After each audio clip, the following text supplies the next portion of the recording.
Hi everybody, this is Pietro from Kennington Osteopaths and Physiotherapy, and we are back for Workshop Wednesday. Today we're going to talk about a shoulder condition called impingement syndrome, which in most cases affects the supraspinatus muscle, one of the rotator cuff muscles. The supraspinatus passes in between this very small space that I'm showing you now, which is in between the head of the humerus and the spine of the scapula, which is attached to the clavicle in the front. Okay, so these three bones that I just mentioned, scapula, humerus, and clavicle, work in a very strict relationship, making the shoulder a very complex joint. Okay, so in desk-bound workers, for example, it's very commonly seen that the muscles that should stabilize the scapula in the back and maintain it in the right position become weaker, to do with a prolonged sitting position and using your arms in a slightly internally rotated position.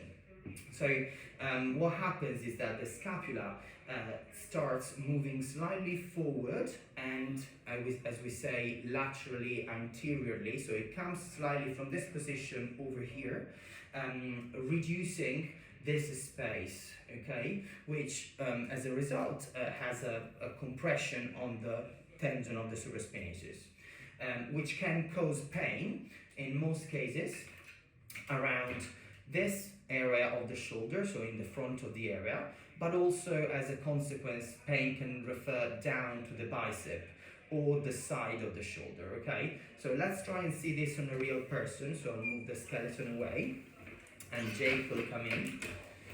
Here we go, we have Jake here now. Hi guys. And I'll show you just the same position that of the pain on his shoulder. So we're talking about generally this area here and then potentially coming down to the front and the side a little bit, okay? Yeah, exactly. So what Pietro was explaining as well with that position, you can have a quick look in the mirror and see if you're adopting some of these positions that may increase your risk of having some sort of impingement syndrome. So as he was talking about the change in position of the scapula, what that is going to do to your body is create that rounding and that protraction. So protraction is that rolling forward of the shoulder, okay? So you're going to see that your pecs are drawing in and you can see more of your back than you can your chest. Naturally with this, your arm will turn inwards. So if you have a look at your thumbs, if I just stand here naturally, my thumbs will kind of point forward. If you have that protraction, you'll often see the thumbs pointing inwards as well. So if you're seeing that protraction of the shoulder and that internal rotation of the arm, then you're going to be in a higher risk to have some sort of impingement going on in the front here, because you're just squashing everything together and reducing the range in which you can move. The pain you're going to feel is going to be at the side of your shoulder or at the front. Now, to address this, like Pietro was saying, we want to try to stabilise that scapulothoracic joint, to try to bring it back a little bit, but more importantly, get more control. So you may not see change in posture straight away, but you will see better control. With that in mind, one last thing that friends may pick up on is your shoulder blade poking out the back a little bit more. You won't be able to see this yourself, but if someone's kind of said to you, oh, it looks like your shoulder blade's poking here, it's because of that slight winging of the shoulder blade. So what we're going to try to do now is, just with stage one, is just bring that control back and get some stabilisation into the scapula to help the shoulder.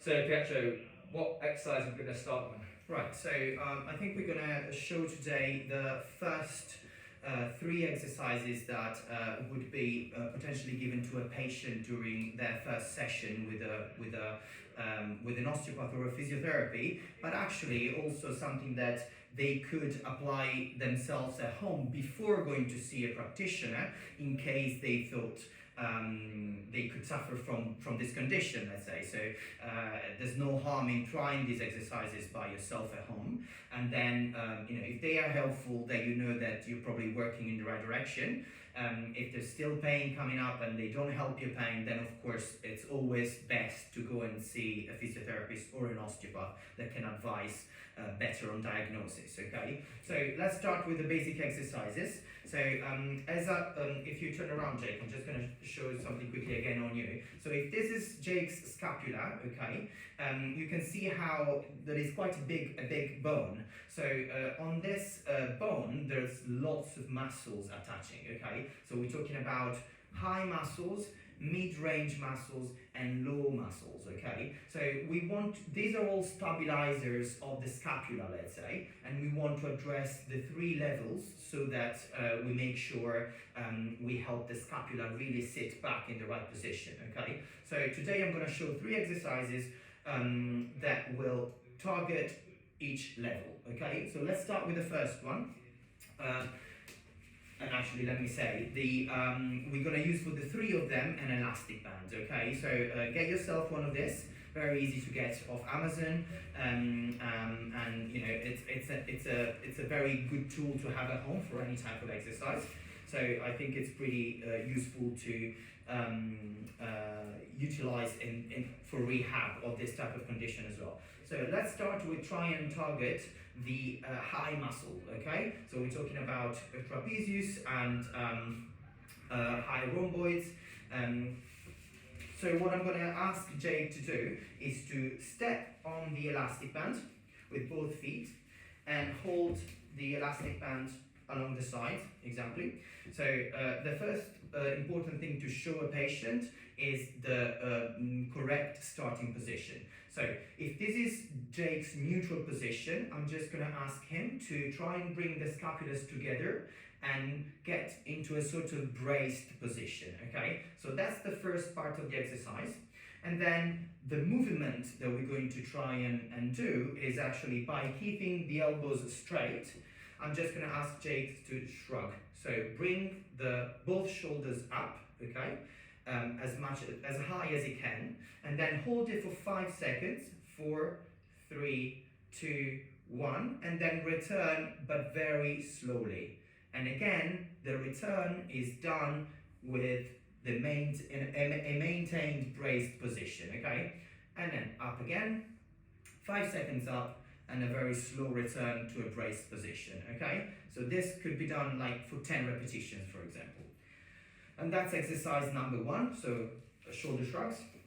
Second exercise will target the mid-range muscles, okay? For this exercise, we're going to use a handle of a door, for example, or anything that you can sort of hang your elastic band to, being more or less at mid height of your body, okay? So let's use this door handle here.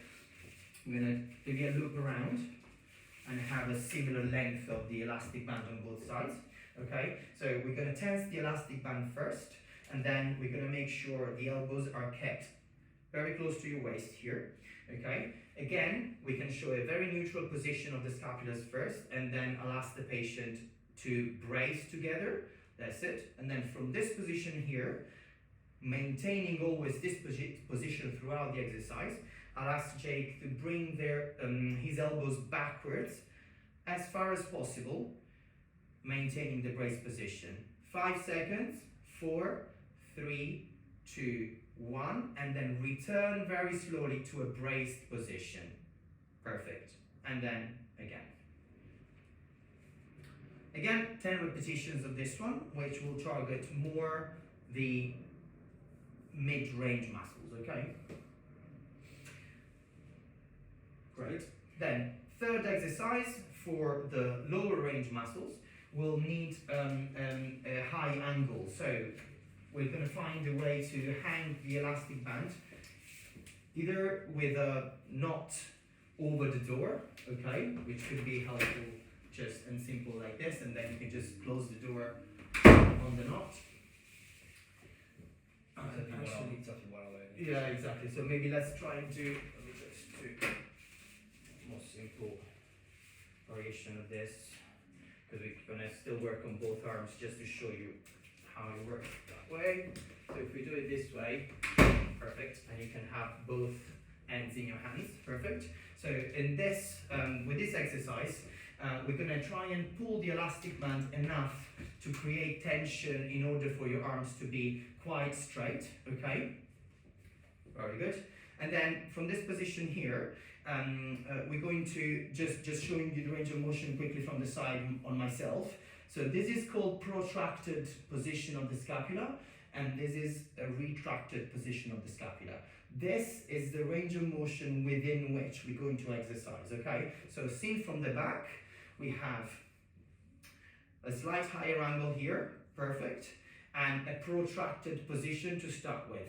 So let the elastic band pull your scapulas forward without leaning with your body, okay? And then from this position here, I'm just gonna ask Jake to try and go and brace actually, all the way backwards with the scapulas. Perfect. Get to the retracted position, hold it 5 seconds, 4, 3, 2, 1, and then very slowly let the elastic band bring you forward again. And back again. Okay, 10 times, 10 repetitions again, 5 seconds, holding at the bottom, okay? Perfect. How does this feel? Yeah, feels good. Yeah, do you feel these muscles around the scapula activating? Yeah, I think. And firing a little bit? Yeah, the Good. more you let your shoulders be pulled and rolled forward, I think the more effective the exercise is. Because you go through a greater range of motion, so that makes complete sense. Perfect, so we're gonna Just quickly show it from a different angle. Yeah. Just hold it for me. could you do it quickly? Yeah. You just literally hold that. So if you do it from the side, let's say I'm the door at the moment, gonna be there, Be strong. and you can just go through that range of motion Yeah. there, exactly. But with the correct timings. Okay. Okay, so that more or less what it's going to look like from the side. So this is stage 1 really. So these are very simple exercises. I usually ask patients to film themselves while doing it so that they have the reminder of the technique for the exercise. And that can be very helpful. You have now this video that you can follow actually, which is hopefully going to be helpful for you. But again, as I said, if you feel these are very beginners exercises, an initial stage for rehab for such a condition. So if you feel like this is helping, good. If you feel like the pain stays and you're still struggling with function during the day, then of course come and see a physiotherapist or an osteopath and we can advise further. Brilliant. Okay. I'll take that home and I'll work on my exercises. Perfect. I'll come back in. And we'll see you soon, guys. Thanks, guys. Thank you. Bye bye.